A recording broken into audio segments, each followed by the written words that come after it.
Today we got the Vivo X200 Pro versus a real camera in portrait mode. This is one of the most requested videos you guys have asked me, so let's get into it.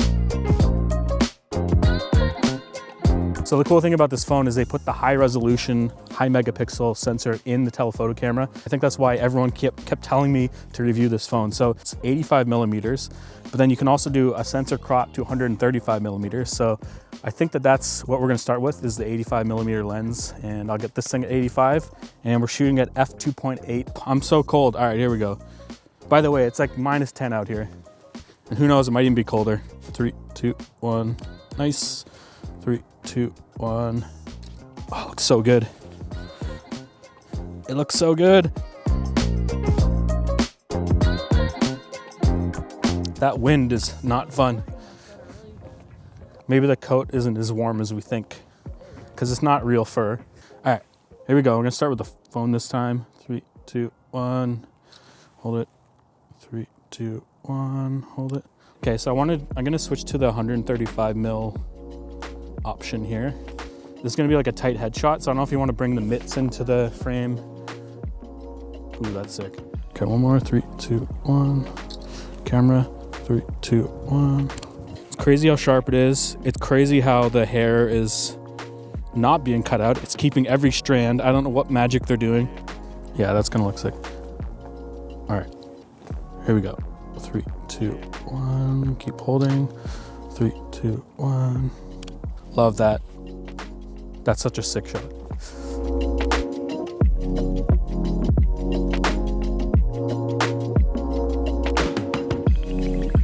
This phone has really impressive specs. It's got a MediaTek Dimensity 9400, 6.8-inch LTPO OLED 120Hz display with a peak brightness of 4500 nits, 16 gigs of RAM, and when it comes to the camera system, it's got a 15mm f2 50 megapixel ultra wide, a 23mm f1.6 50 megapixel main camera, and that telephoto camera is 85mm f2.7 at 200 megapixels, and that's also the macro camera, which is way smarter than putting it in the ultra wide. And overall, it's just a really snappy phone. It's so cold out here. So yeah, as I mentioned, this is the most requested video I think I've ever seen. Like, you guys literally comment on whatever video it is, Vivo X200 Pro. You don't even say anything else. So I really hope you guys enjoy this video and actually share it. And you guys are right, it's really good. All right, so I'm gonna shoot waist up. I'm gonna stand in this really precarious ice. I'm showing down to your hands. Yeah, that looks nice. Here we go, 3, 2, 1. Keep holding. 3, 2, 1. Something like that. It's nice. All right, here we go. Still in the 50. 3, 2, 1. Hold it. 3, 2, 1. Nice.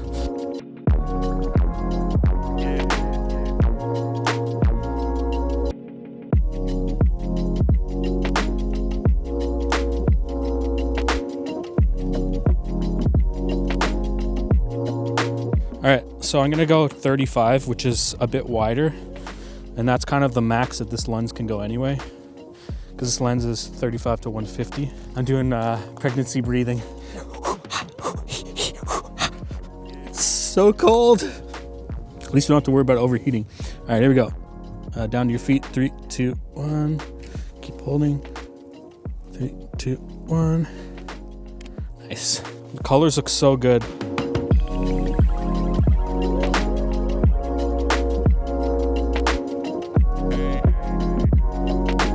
So they give you a lot of portrait mode options. You get your 23mm, a 35mm, and then a 50mm, which would be like a 2x crop on that main sensor. Then it jumps to the 85mm telephoto. And then you also have another crop at 135, which looks amazing for portraits. So I just want to jump in here real quick and talk about today's sponsor, and that's Artlist. Now, Artlist is basically a one-stop shop for everything creative. It's where I get my royalty-free music from. It's where I get my stock footage from. Now, they just came out with a new plugin for Premiere Pro, and I want to show you guys, so let's check it out. I have a project loaded in here, and I've already downloaded the Artlist Hub plugin, so we're going to go up to Window, we're going to go to Extensions, and I'm going to go to Artlist Library, and then it pops up a window here. You have music, sound effects, voiceover, and footage. Now, there's no footage yet, but it's coming soon, and that'll be pretty dope to be able to have your stock footage right inside of Premiere. But since we're looking for music, I'm going to go back to music. And then just like the website, you have genre, video theme, and mood.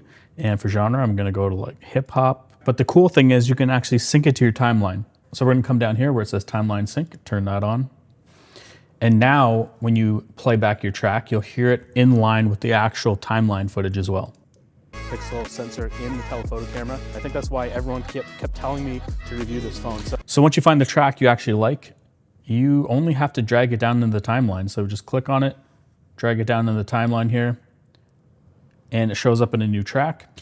And it's as easy as that. Anyway, that's the Artlist Hub plugin for Premiere Pro. It's pretty dope having it built into Premiere. You don't have to go to the website, search for music, download the music, import the music, only to find out that you don't really love how it sounds in the timeline, which happens all the time. If you want to learn more, make sure to check out the link in the description.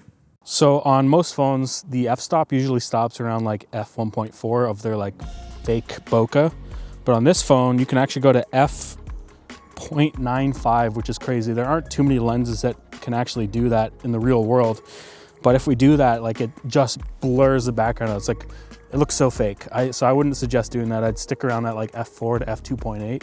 Otherwise, it's just gonna look way too fake. So we've been staying at f2.8 just so that it matches the camera. But the other cool thing is that because they partnered with Zeiss, you have all these different options for lens emulation, I guess you could say, like getting the bokeh from those different lenses. So you have biotar, B-speed, sonar, planar, distagon. And then they've got like this fake cineflare where it puts in a flare from like a fake sun. Don't recommend that. I've just been leaving it on natural because that's what looks the most natural. And if you want to do like triangular or like hexagonal bokeh, you can do that. That's pretty cool. If you stand on the end of the dock, just don't fall, don't slip. This is the most Canadian thing ever. Someone shoveled out a hockey rink out of the lake. So one really cool thing about this phone is that they have a high res portrait mode option. So typically it's always just 12 megapixels, but I think we can get like a 50 megapixel shot out of this, but you have to hold still. It's kind of like when you're doing night mode, how it like counts down. So we'll try that. So you're gonna hold this, 3, 2, 1. So it looks like a 2-second thing. So keep holding, 3, 2, 1. So this camera is actually 50 megapixels. So now we'll have a really fair comparison there, but it's gonna look crazy, like how sharp that is. So I guess this mode is actually just for close-up high-res detail, and it's in the portrait mode option, so I assumed it was a high-res portrait, but as you can see, there's no background bokeh if you compare it to the real camera, but that does have its natural bokeh, which does look pretty good, and it's just so sharp. How you feeling? Good? Freezing? All right, so do you want to do one where you're laying down in the snow? Do you want me to grab that other shawl thing so we can bring it up around your face? Winter's coming, Jon Snow. Tucking me in. All right. So this is the high res shot. 3, 2, 1. 3, 2, 1. Outside of how sharp the detail is, it really comes down to the color. The colors are amazing. This is straight out of the phone compared to a Sony, which is just a JPEG with some slight white balance changes, and it looks so good. Ugh, so crunchy. Okay, here we go.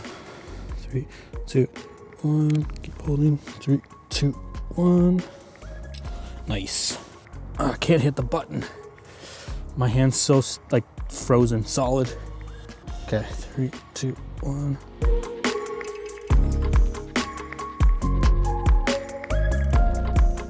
Okay, 3, 2, 1.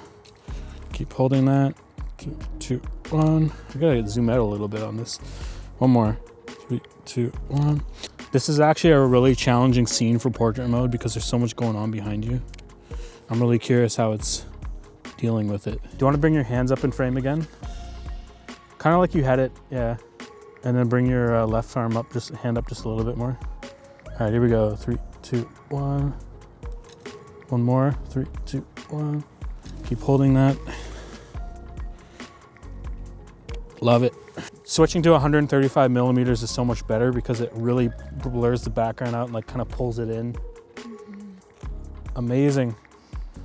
I think we got like tons of really good shots here. All right, let's get out of here. It's too cold. So far, the portrait shots look insane. Like I'm blown away with how they look. And I actually think that this phone probably deserves another video just going over all of the camera features because the camera system in this phone is insanely impressive, and it's too bad you can't actually buy this in North America because it would definitely put a fire under the butts of like the big three like Apple, Google, and Samsung to actually start getting a little bit more competitive and doing crazy stuff like this. One other thing I'd like to mention is that it processes those portrait mode images really fast. The MediaTek Dimensity 9400 crushing it here. But if we take a look at this specific image on the left, you can see that the portrait mode bokeh goes all the way down to the ground, and the right side it's not there, which is how it should be. And for some reason it's not figuring out the depth mapping, but in terms of cutting out the subject, it does a great job. All right guys, thanks for watching. That's the end of the video. That was the X200 Pro versus a professional camera. Thanks to Stella, thanks to Joe, thanks to Rima. If you like this video, give it a thumbs up. If you dislike this video, give it a thumbs down twice. Don't forget to hit that notification bell. See you guys in the next one. Probably eye span. Here we go.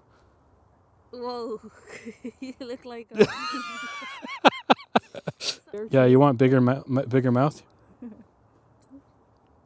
Smile.